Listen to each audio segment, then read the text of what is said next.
दोस्तों, भारत की राजनीति के इतिहास में भारतीय जनता पार्टी ने इतिहास रच दिया है। और जहां केरल में भारतीय जनता पार्टी का कोई नाम लेवा नहीं होता था, वहां 100 में से 50 नगर पालिका की सीटें जीती हैं। तिरुवनंतपुरम कॉरपोरेशन में ऐतिहासिक जीत भारतीय जनता पार्टी ने हासिल की है। और ग्राम पंचायतों में भी अब ये खबर आ रही है कि लगभग 1000 से करीब ग्राम पंचायतों में भारतीय जनता पार्टी ने अपनी पैठ बनाई है।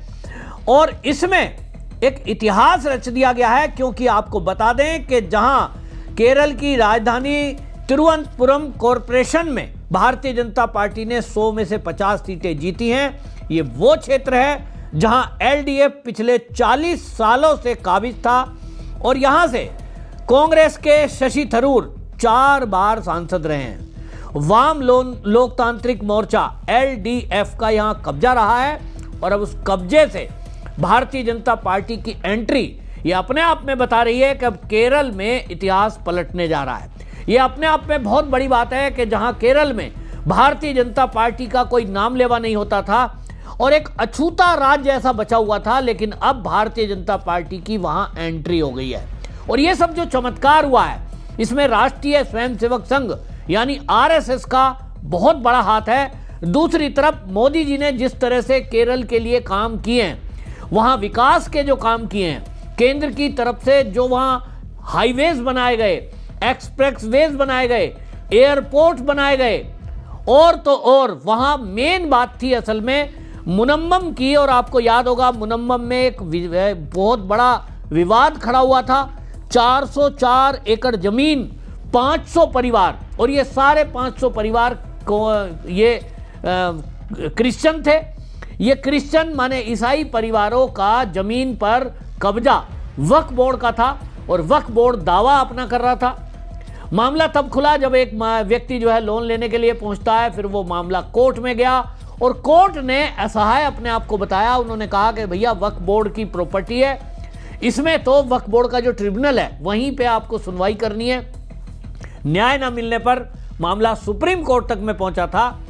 लेकिन कोई कांग्रेसी सांसद हो या कांग्रेसी नेता, राहुल गांधी, सोनिया गांधी, प्रियंका गांधी वाड्रा या शशि थरूर, सबने इन ईसाइयों का साथ देने से मना कर दिया।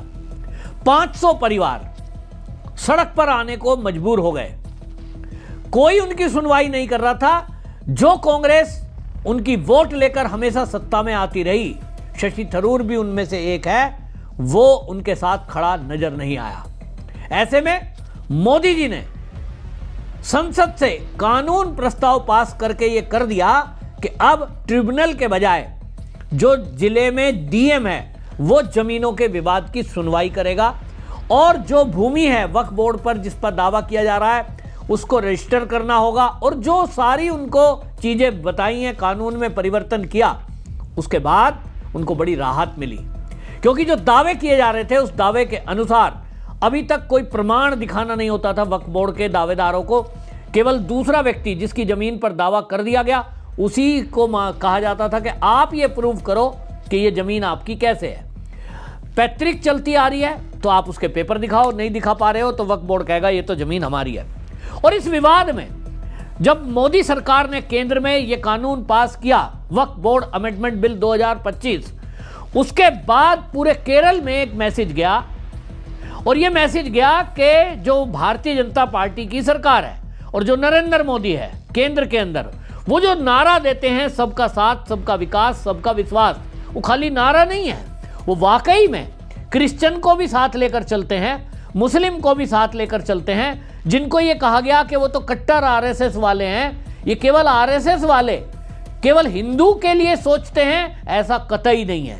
दूसरा, राष्ट्रीय स्वयंसेवक संघ का वहां काम करना। वहां बाढ़ आई, उस बाढ़ के दौरान आरएसएस वालों ने सबको एक समान रूप से मदद पहुंचाई।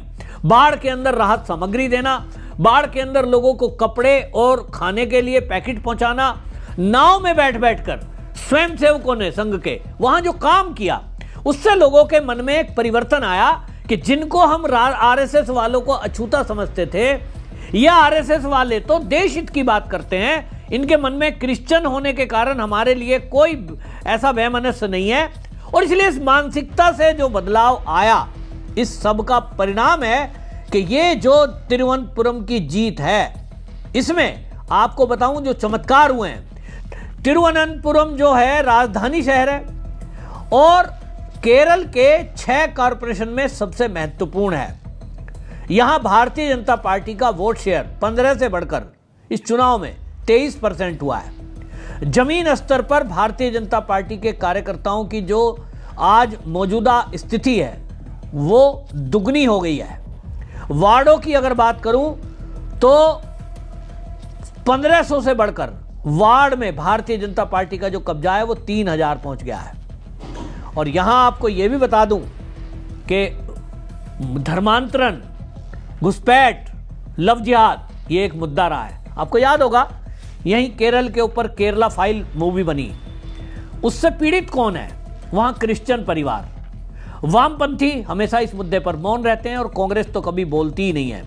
और इसलिए लोगों के मन में यह बात आई कि अगर कोई हमारा साथ दे सकता है तो वो है भारतीय जनता पार्टी, और इसीलिए ये सब जीत का रिजल्ट सामने आया है।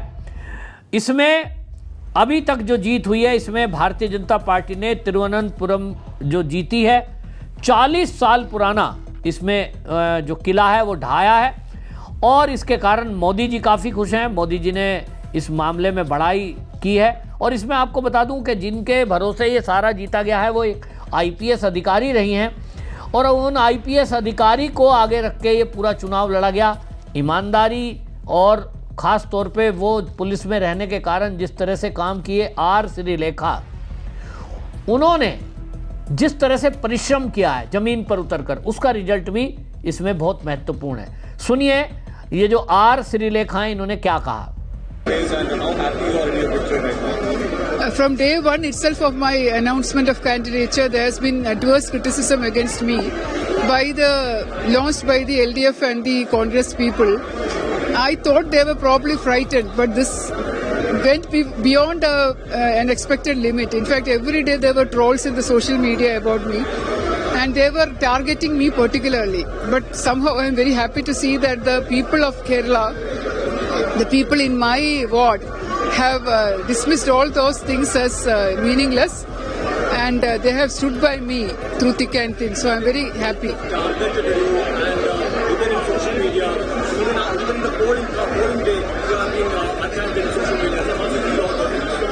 Yeah, that is what, whatever I have done in the right and correct way, they have been attacking me. So I didn't want to create any problem for anybody. That has been, I have been correcting these steps because if at all I hurt anybody through my postings or anything, I have been correcting it immediately.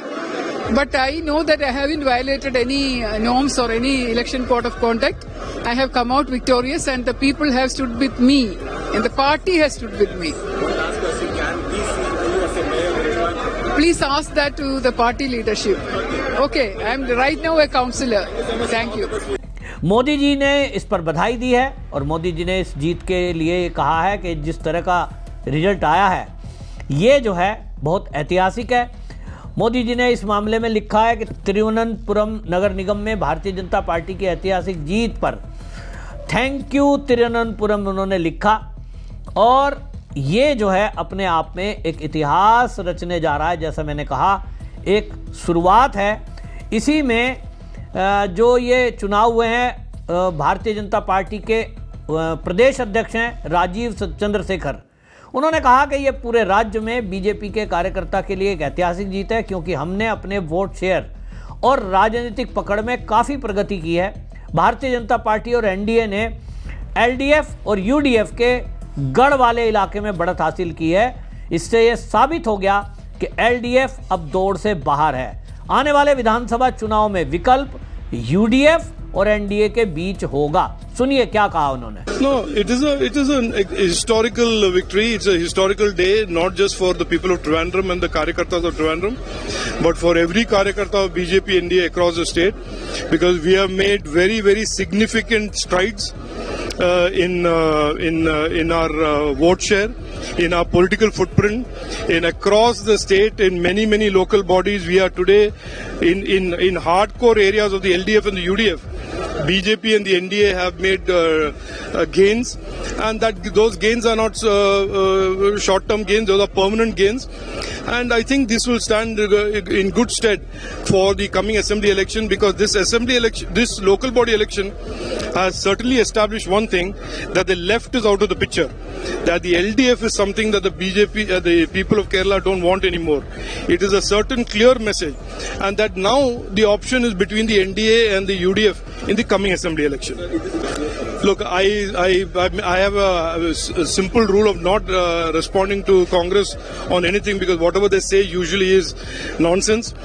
This is a fight. We had a fight. We were the first ones and the ones consistently to attack the LDA for their corruption and for their malgovernance. The Congress is the one who was in the India alliance in 27 states and 8 union territories with the CPM. So the Congress should not try and mislead the people of Kerala into believing something other than the truth, that if any party today is doing any cross-voting with anybody, it is the Congress with the CPM. And if you want an example of that, take a look at Kodungalur results, where Congress, which used to get 200-300 votes per booth, have been reduced to 25 votes per booth because they have transferred the entire votes to the LDF. So the Congress better not open their mouth, because a lot of embarrassing truths will come out otherwise. I am happy for the CPM to mock me. I'm happy for the Congress to mock me. As long as the people of Kerala support me, if the people of Kerala welcome our politics, that is all we want. We don't want any endorsement from corrupt twins like the Congress on the left. Certainly that is not something I will, even if they endorse me, is not something that I will be very happy about. It is not a victory for me. Let me just tell you one thing. This is a party that has tremendously hardworking, committed, sincere cadre and karyakartas who have all worked for the last 6 months very, very diligently, very sincerely with this vision of Prime Minister of Vikasita Kerala.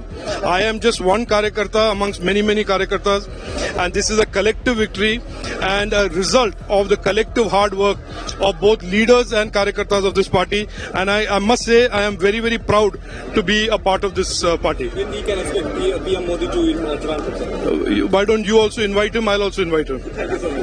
Bharatiya Janata party के प्रदेश अध्यक्ष राजीव चंद्रशेखर जो बोल रहे हैं, उनका कहना यह है, और ये सेमीफाइनल माना जाए, कि जो अभी विधानसभा चुनाव आने हैं, कांग्रेस का पूरी तरह सफाया होने जा रहा है। कांग्रेस, अब आप देखें जिस तरह की स्थिति है, 27 राज्य और 8 केंद्र शासित प्रदेशों में CPI-M के साथ गठबंधन में है, इसलिए लोगों को गुमराह नहीं कर सकती। अब लोग समझ रहे हैं कि वो जो है हमेशा एक तरफ इंडी गठबंधन में साथ रहती है, लेकिन दूसरी तरफ केरल में आके उसी के विरोध में खड़े होकर मूर्ख बनाती हैं, जनता का साथ नहीं देते, और इसीलिए कोई जनता उनके ऊपर विश्वास करती नहीं है।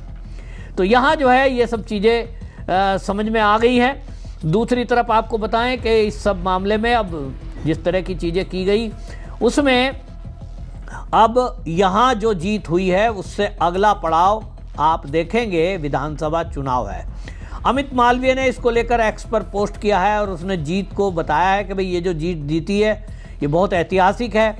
इसी पर केरल के जो अध्यक्ष हैं उनको आपने सुना, और ये जो जीत है, अब जैसा कि बता रहा हूँ आपको कि इसमें वोट शेयर बढ़ा है, जिसका इफेक्ट अब आगे आने वाले चुनाव पर पड़ेगा। विधानसभा में भी मैं ये नहीं कह रहा हूँ कि वो सरकार बनाने की स्थिति में है, क्योंकि अभी ये शुरुआत है, अभी उसको समय लगेगा, लेकिन ये एक बात तो तय है कि भारतीय जनता पार्टी ने भगवा लहरा दिया है और अपनी उपस्थिति अच्छी खासी वहाँ दर्ज करा दी है। आगे आने वाले समय में एक कांग्रेस के सफाए के लिए भारतीय जनता पार्टी जिस तरह से काम कर रही है, मुझे लग रहा है कि अब केरल से भी कांग्रेस साफ होगी। आपकी क्या राय है? कमेंट जरूर लिखें, वीडियो शेयर करें। वंदे मातरम।